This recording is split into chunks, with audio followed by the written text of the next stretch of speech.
that old art school adage, the medium is the message, I never understood that until this dictaphones thing pointed what the meaning was, that the medium is like an artist in and of itself. I mean, whether it's, you know, oil paint as opposed to, you know, screen printing or something. I mean, it has a lot to do with what you're saying, you know.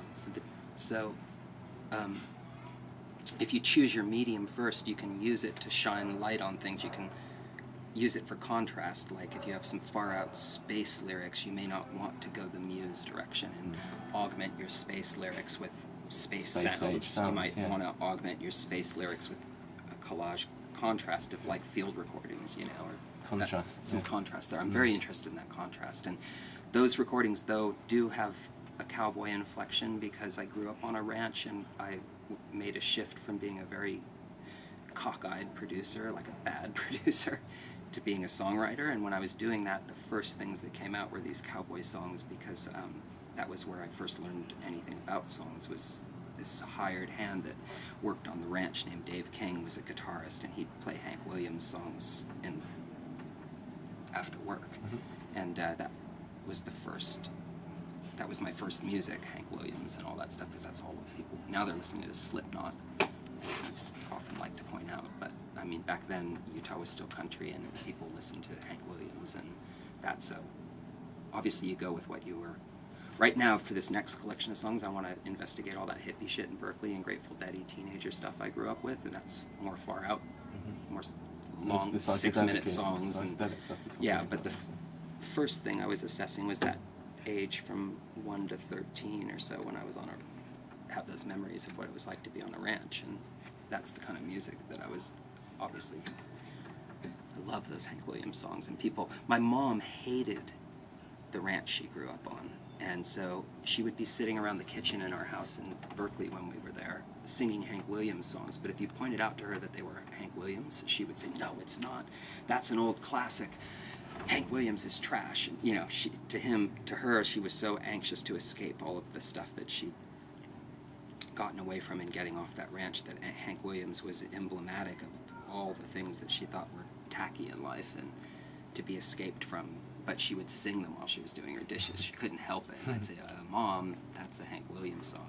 No, it's not. No, it's not. That's been sung for generations. That's not Hank. Hank Williams is awful.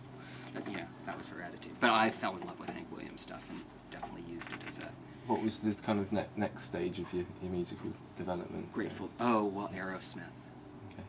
But that's funny because that means something different to an American kid. I was just reading this part in Slash's biography. I don't know, I've just gotten into Guns N' Roses way too late. I never paid attention before, but he says this thing in there that I felt to be true. When you were 14 and you were living in California, and when Aerosmith hit, man, it wasn't this Aerosmith, it was a hard rock, it was a Guns N' Roses style Aerosmith, and there was nothing more dangerous, and it was the thing that your parents hated. And I just went from wearing cowboy boots and listening to dorky music to moving to Berkeley and having to get up to speed quickly, and the first thing that came by was Aerosmith. And I was like, I'll grab that.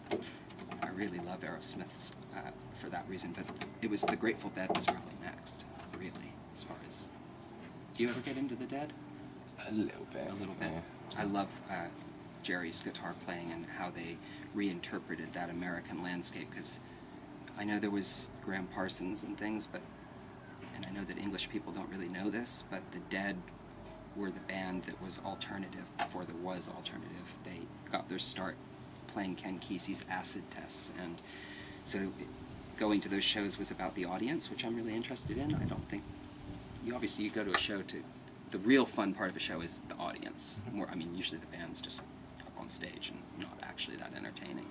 So the Dead was all about the audience, because before there was an alternative scene, people went there to do drugs, specifically acid. They'd been an acid house band since their inception, so by the time it got stadium size, people were going to stadiums just to do acid with the Dead as a kind of blissful backing track, because it was lovely, friendly, and melodic and pretty, and so you didn't get bad trips, you know, and it was a safe environment to do it. Surrounded by everyone doing it, so it would be punks and bikers and hippies all mashed together. Before it had fragmented it out into separate scenes, people would just go to Dead shows to freak out. To freak out, no matter what their musical persuasion, and that was the next thing that really grabbed me after Hank Williams was, wow, this hippie scene's nuts, really, and also their music am quite enamored of. But water yoga, music, fashion, walks in nature, conversations, summer evenings in the park, music, self-help books and art. I got a need to go out west, but I haven't got the finances. Some say it's impossible, but I think I'm gonna ride my bicycle, 'cause bicycles, they are